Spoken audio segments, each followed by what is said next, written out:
Aujourd'hui, on classe les meilleurs maillots de l'ASM selon nous de 1911 à 2025. Je crois qu'on va commencer par le début, hein, finalement. 1911 ? On les a mis dans l'ordre. Attends, mais 1911, c'est le blanc ? C'est le blanc. Ah oui, c'est le d'accord. blanc, Ah là là, d'accord, ah qui oui. est vraiment le blanc, la couleur, évidemment emblématique de l'ASM. Hein. C'est un chasuble en fait à ce niveau-là. C'est quasiment un t-shirt Jules que tu peux retrouver, tu vois, Tout à fait. ou de Vred. Alors le truc, c'est que quand même, ce maillot a vécu deux guerres. Ah, parce qu'ils l'ont porté de 1911 à 1960. Je crois. Je suis pas sûr.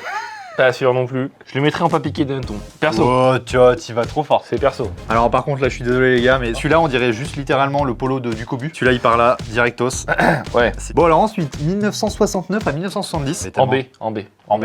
Allez, on le met en B. Alors évidemment, hein, dites-nous en commentaire ce que vous auriez dit, parce que c'est aussi le but de la vidéo, d'avoir un échange. 1977-1978. Bon, on revient sur la Marinière. Hein. On pourrait se dire que c'est un club breton, hein, finalement, mais en C. Allez, on le met en C. Donc ça c'est 1980-1981. Ouais. Franchement, je le trouve horrible. Là, les 15 prochains là, ils ont pas d'avenir. Hein. Non. Est-ce qu'on créerait pas même une nouvelle catégorie horrible, immondice, Mais toulonnesque. Cata. Alors celui-là, pour moi, c'est le deuxième pire. Hein. Pour moi, ça c'est le maillot de Al Nasser, le club de Cristiano Ronaldo actuellement. Donc là, c'est notre année de naissance, c'est 93-94. Ouais. Le maillot est horrible. C'est un immondice, hein, on va pas se mentir. Ça pour moi, il faut être méchant avec ceux-là, parce que ceux-là, ils sont dans la modernité. Ils sont proches, quand même, Ouais. de la grande époque. Ouais, ceux-là, ils se la racontent un peu. Bah, il est là. Ils se la racontent. Ouais, c'est une cata. Alors le celui prochain, d'après, ouais. catastrophe ambulante. Donc c'est le maillot de la victoire, du premier Brennus de l'ASM. Donc pour toutes ces raisons-là, pour moi, celui-ci, c'est vraiment Ouais. le maillot Ouais. grotesque de l'ASM. Par contre, il y a un truc que tu t'as pas dit, c'est à porter tous les jours, immonde. C'est-à-dire que moi, le mien, Gros, il ressemble beaucoup. celui-ci, je rappelle, tu mets ça, entretien d'embauche, t'es pris direct.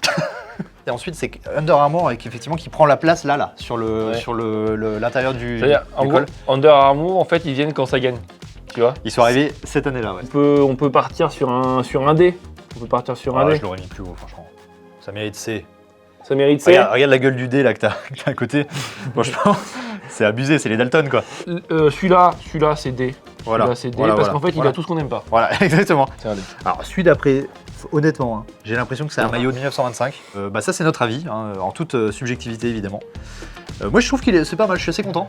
De ce Je suis assez content aussi, On est ouais. relativement d'accord, hein, franchement surtout parce que Ouais. je pense qu'il y a un bien commun quoi. J'espère que tout le monde sera plus ou moins d'accord avec nous. Évidemment, n'hésitez pas à nous dire si vous auriez mis tel ou tel maillot plus haut ou plus bas. C'est super important d'échanger là-dessus dans les commentaires. Ne soyez pas trop dur avec ce qu'on a voulu juger. En vrai de vrai.